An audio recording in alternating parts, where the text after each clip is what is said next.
নমস্কার বন্ধুরা, মূলো দিয়ে মুগ ডালের একটি নিরামিষ রেসিপি নিয়ে এলাম। চাপচাপ এই ডাল দিয়ে খেতে ভাত কিন্তু অসাধারণ লাগে। তাহলে কিভাবে তৈরি করি চলুন দেখে নিই। এখানে আমি 2 কাপ মতন মুগ ডাল নিয়েছি। এটাকে প্রথমে শুকনো করে কড়াইয়ে ভেজে নেব। কড়াইটা গরম হওয়ার পরই ডালটা দিলাম। নাড়াচাড়া করে মিনিট 5-6 মতন ভাজতে হবে। একটা সুন্দর গন্ধ বেরোনো অবধি ভাজতে হবে। এই যে লালচে কালার এসে গেছে, এরপর এটাকে পরিষ্কার করে জল দিয়ে ধুয়ে নিয়ে জলটা ঝরিয়ে নেব। ধুয়ে নিয়েছি ভালো করে, এটাকে সাইডে রেখে দেবো। এরপর কড়াইয়ে সর্ষের তেল দিয়ে 1/2 চামচ মতন কালো সাদা সর্ষে ফোড়ন দিলাম। সর্ষে ফোড়ন দিতে হবে। তারপরে একটা বড় মূলো এই সাইজের কেটে নিয়েছি, সরু সরু করে টুকরো করে কেটে নিয়েছি। যেহেতু মূলো দিয়ে করছি ওই জন্য মূলোটাই আগে দিলাম, আর মূলোটা একটু সেদ্ধ হতে টাইম লাগে, তো মূলোটা দিয়ে নাড়াচাড়া করছি। একটু ভেজে ভেজে নিতে হবে। তারপরে কয়েক টুকরো গাজর দিলাম। গাজর দিলে কালারটাও খুব সুন্দর আসে, আর এটা স্বাস্থ্যকর। যত সবজি দেওয়া থাকে তত ভালোই হয় শরীরের পক্ষে। গাজরটা দিয়েও নাড়াচাড়া করতে করতে কিছু বিনস দিয়ে দিলাম টুকরো করে কেটে। এই সবজিগুলো একটু সেদ্ধ হতে টাইম লাগে বলে এগুলো আগেই নাড়াচাড়া করছি। স্বাদ মতন লবণ দিয়ে নিলাম। লবণটা আগাম দিয়ে নিলাম, ডালে আর দিতে হবে না, এই জন্য একটু বেশি করে দিলাম। এগুলো নাড়াচাড়া করতে করতে হলুদটাও দিয়ে দিলাম।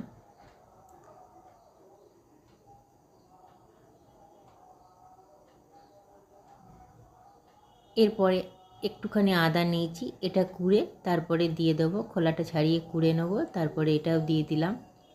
নিরামিষ আইটেম বলে আদাটাই দিচ্ছি, আর কোনো মশলা বিশেষ দেবো না।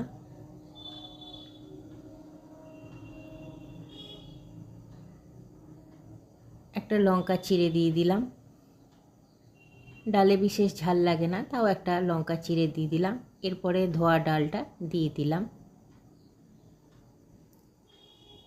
ডালটা দিয়ে সেদ্ধ হতে দেব, কেন মুগ ডাল তো সেদ্ধ হতে টাইম লাগে।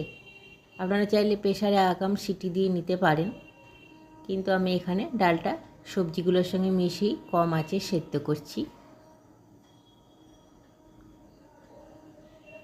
ভালো করে মিশিয়ে একটু ফুটতে দেবো। খানিকক্ষণ লাগবে, 15-20 মিনিট মতন টাইম লাগবে। হাফ সিদ্ধ হয়ে এসছে, দেখুন জলটাও কমে এসছে।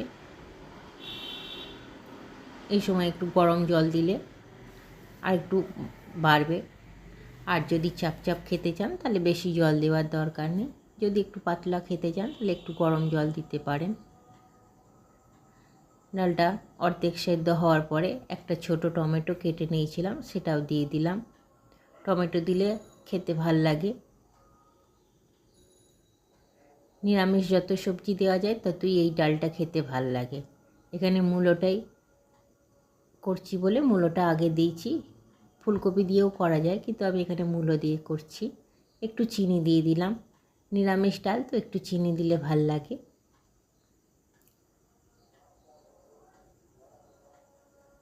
আর একটু সেদ্ধ হতে হবে ডালটা। দেখুন বন্ধুরা, মোটামুটি সেদ্ধ হয়ে এসছে, সবজিগুলোও সমস্ত সেদ্ধ হয়ে গেছে।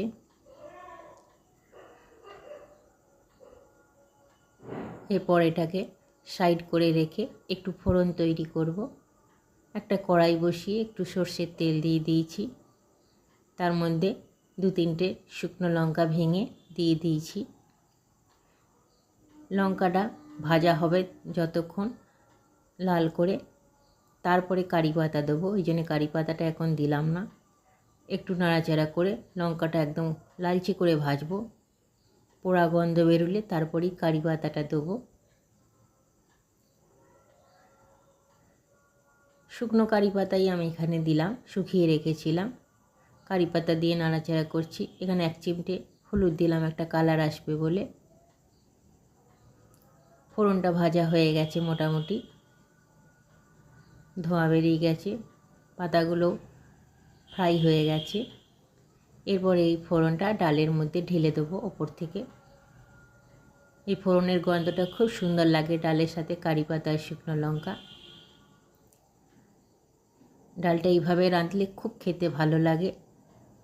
চাপ চাপ ডাল দিয়ে আর একটু আলু ভাজা থাকলে পুরো ভাতটাই খাওয়া হয়ে যায়। দেখুন কত সুন্দর দেখতে লাগছে ফোড়নটা দেওয়ার পরে। ফোড়নটা দিয়ে মিশিয়ে দিয়ে একটু ধনেপাতা কুচি ছড়িয়ে দেবো। ধনেপাতা কুচি দিলেও টেস্টটা ভাল লাগে। ডালটা রেডি হয়ে গেছে। দেখুন কি ভালো লাগে খেতে। একবার তৈরি করে দেখবেন বন্ধুরা, প্লিজ। আমি বলছি আপনাদের ভালো লাগবেই। আর যদি ভাল লাগে প্লিজ পাশে থাকবেন। নমস্কার।